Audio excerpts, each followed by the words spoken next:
Good morning, my dear children. How are you? কেমন আছো তোমরা? পুজো তো সামনে এসেই গেল। খুব আনন্দ করব আমরা, তাই তো? তো তার মধ্যেও তো আমাদের একটু পড়াশোনাও করতে হবে।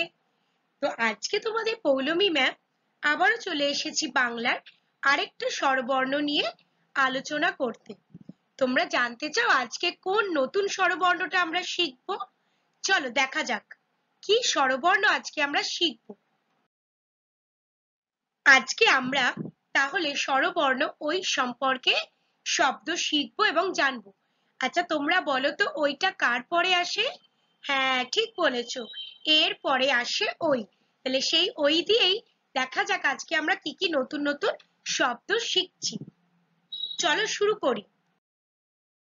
দেখো তোমরা ছবিটায় একটা হাতির ছবি দেখতে পাচ্ছ, তাই তো? এই হাতিকেই আমরা আরেকটা ভালো নামে চিনি, জানো কি তোমরা সেটা কি? সেটা হচ্ছে ঐরাবত। আমি তোমাদের বারবার বলেছি যে প্রত্যেকের দুটো করে নাম থাকে, একটা ভালো নাম বা স্কুলের নাম আর একটা বাড়ির নাম। সেরকমই হাতিরও দুটো নাম, ভালো নাম বা স্কুলের নাম হচ্ছে ঐরাবত আর বাড়ির নাম হচ্ছে হাতি। তাহলে ওই দিয়ে আজকে আমরা যে নতুন শব্দটা একদম শিখছি সেটা হচ্ছে ঐরাবত, অর্থাৎ হাতিকে আমরা আরেকটা নামে চিনি, ঐরাবত। এবার দেখো ওই দিয়ে আরেকটা নতুন শব্দ আজকে আমরা জানবো, সেটা হচ্ছে ঐক্য। ঐক্য মানে হচ্ছে একসাথে, সবসময় একসাথে থাকাকেই আমরা আরেকটা ভালো কথায় বলে থাকি ঐক্য। তাহলে ওই দিয়ে আরেকটা যে শব্দ আমরা শিখলাম সেটা হচ্ছে ঐক্য। এবার দেখো তোমরা এই যে ছবিটা দেখতে পাচ্ছ সেটা হচ্ছে সংখ্যা বাংলা ১, যেটাকে আমরা ইংলিশে বলি 1 আর বাংলায় বলি ১। কিন্তু এখানে কিন্তু আজকে আমরা ১ শব্দটা শিখবো না, এখানে যে ওই দিয়ে নতুন শব্দটা শিখবো সেটি হচ্ছে ঐকিক। মানেটা হচ্ছে এক রকমের দেখতে বা একই রকমের বিষয়, সেই ধরনের কথাকে বা শব্দকে আমরা বলে থাকি ঐকিক। ঠিক আছে, তাহলে ওই দিয়ে আজকে আমরা আরেকটা যে একদম নতুন শব্দ শিখছি সেটি হচ্ছে ঐকিক। এবার দেখো আরেকটা যে শব্দ আমরা শিখবো ওই দিয়ে সেটি হচ্ছে ঐকতান। ঐকতান মানে হচ্ছে অনেকগুলো বাজনাকে একসাথে বাজালে যে সুর বা আওয়াজ তৈরি হয়, সেই একসাথে মিলিত সুর বা আওয়াজকেই বলা হয় ঐকতান। ঠিক আছে, তাহলে ওই দিয়ে একদম নতুন আজকে আরেকটা শব্দ শিখছি, সেটি হচ্ছে ওই দিয়ে ঐকতান। এবার দেখো আমরা ওই দিয়ে আরেকটা যে ছবি দেখতে পাচ্ছি সেটা হচ্ছে ভগবান শিব, অর্থাৎ ভগবান বা ঠাকুর। তাহলে ঐশ কথার অর্থ হচ্ছে ভগবান বিষয়ক, মানে ঠাকুর বা দেবতা সংক্রান্ত যে কোনো বিষয়কে আমরা বলে থাকি ঐশ। তাহলে ওই দিয়ে আরেকটা নতুন শব্দ শিখছি সেটি হচ্ছে ঐশ।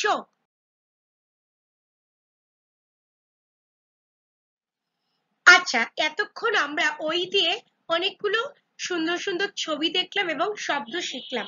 তো সেই শব্দগুলোর প্রত্যেকটা সুন্দর অর্থ রয়েছে, চলো আমরা অর্থগুলো তাড়াতাড়ি তৈরি করে ফেলি। প্রথমেই দেখো ঐরাবত অর্থাৎ হাতি। আমি প্রথমেই বললাম ঐরাবতকে আরেকটা কথায় আমরা বলে থাকি হাতি। ঐকিক মানে এক বিষয়ক, মানে একই রকম বিষয়কে বলা হয় ঐকিক। ঐশ মানে ভগবান বিষয়ক বা ঠাকুর বিষয়ক। ঐকতান অর্থাৎ অনেক বাজনার মিলিত সুর বা আওয়াজ। ঐক্য মানে একসাথে। খুব সোজা এই অর্থগুলো, তোমরাও খুব তাড়াতাড়ি এইগুলো শিখে নিও।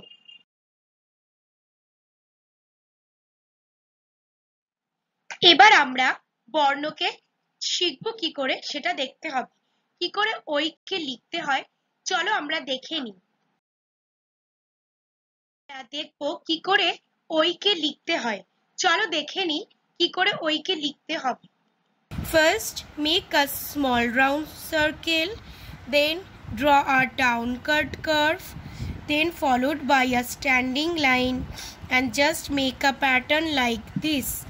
আবারও বলছি, প্রথমে একটা ছোট গোল করব, তার পাশ থেকে এরকম লম্বা লাইন টানবো সোজা, তার পাশ থেকে আবার বাঁকা দাগ টানবো এবং তার পিছন থেকে একটা সুর মতো বাঁকা দাগ টানবো।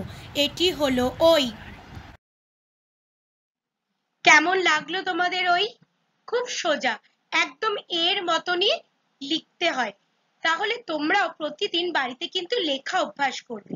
তাহলে চলো আজকের জন্য এখানেই শেষ করছি। প্রত্যেকে ভালো থাকবে, সাবধানে থাকবে, সুস্থ থাকবে। ধন্যবাদ।